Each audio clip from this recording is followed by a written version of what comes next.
Hello, I'm Mark Hunter, the Sales Hunter. I want to talk about some of the content in my new book, Integrity First Selling. Now, when we think about integrity first selling, it's about understanding your customer, getting to know them well. And this means you don't play in a global sandbox. Well, you do play in a global sandbox, but you pick who your audience is. They may be in a global, that's fine, but it's a small, tight audience.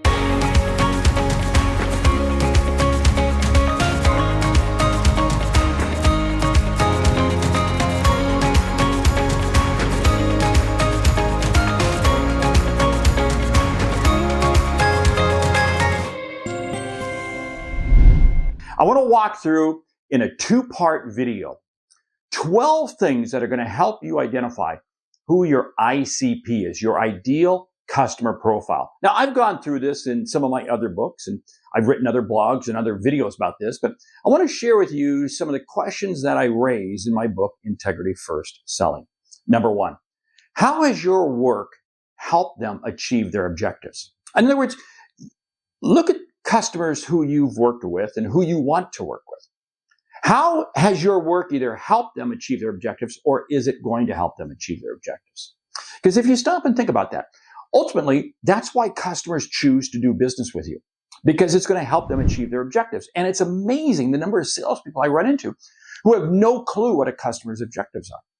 Integrity means that you understand the customer to make sure that what you are providing them fits their needs. Two, what industries are they in? Now, it may be an industry or it might be multiple industries, but you got to understand that because it's imperative for you to know what those industries are and to know about those industries.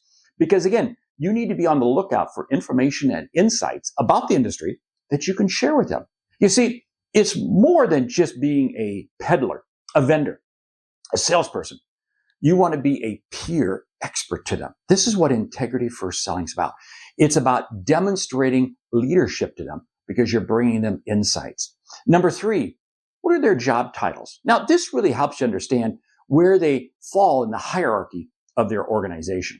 Now, keep in mind, job titles can be deceiving. So you got to really do some understanding. You got to do some listening. You got to do some checking because what you're looking for is what is their span of responsibility? Who are the people who are reporting to them?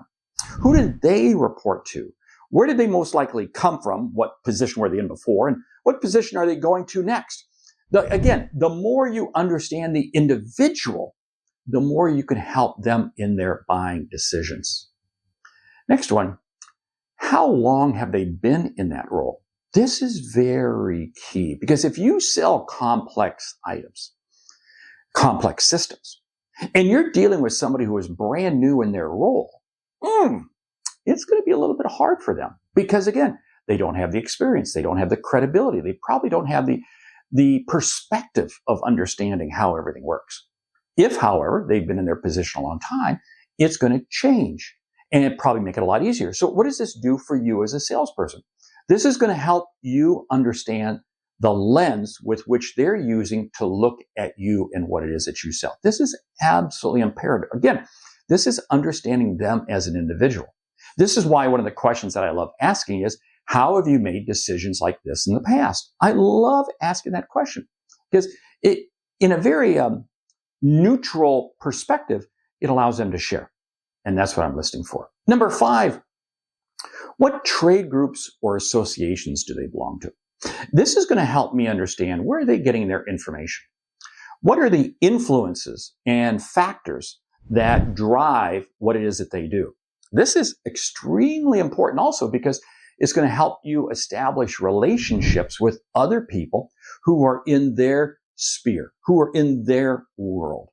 And what does this do? It allows you to be seen more likely as a peer, which is your goal. See, integrity first selling is much more than just the product. It's much more. It's about helping the customer individually, as an individual, and corporately achieve things that they know they need to achieve. And it's your goal to help them do that.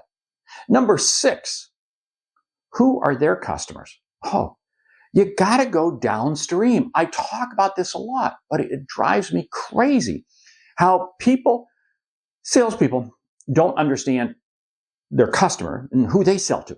Everybody sells to somebody. Everybody, even in a B2C. It's funny, but you may be B2C and you may be selling to a couple, but ultimately what it is they have to convince their kids, or they have to convince their parents, or they have to convince other people, or they're doing it for status or something. But there's always somebody else in the food chain. And that's why I say you got to go downstream. Because if I can go downstream and understand how their customers are behaving, this makes me more valuable to them, because now I can bring them insights that maybe they had not even thought of. I can have my ear to the ground in terms of understanding how those customers are behaving, because ultimately they have to be healthy in order for my customer to have business, right? Yeah. So I can preemptively see opportunities or risks arise by understanding who their customers are. Okay, I'm going to stop right there. That's 1 through 6. In the next video, I'm going to share with you 7 through 12. Critical, key. When you understand these, it is amazing at how you're going to be in a better position to help your customer. It's all in my book, Integrity First Selling. If you have not picked up a copy, pick it up, grab it. It's in hardback, it's in paperback, and it's on Kindle. Just go out to Amazon.com. Best place to find it. Hey, my name's Mark Hunter, the Sales Center. Great selling.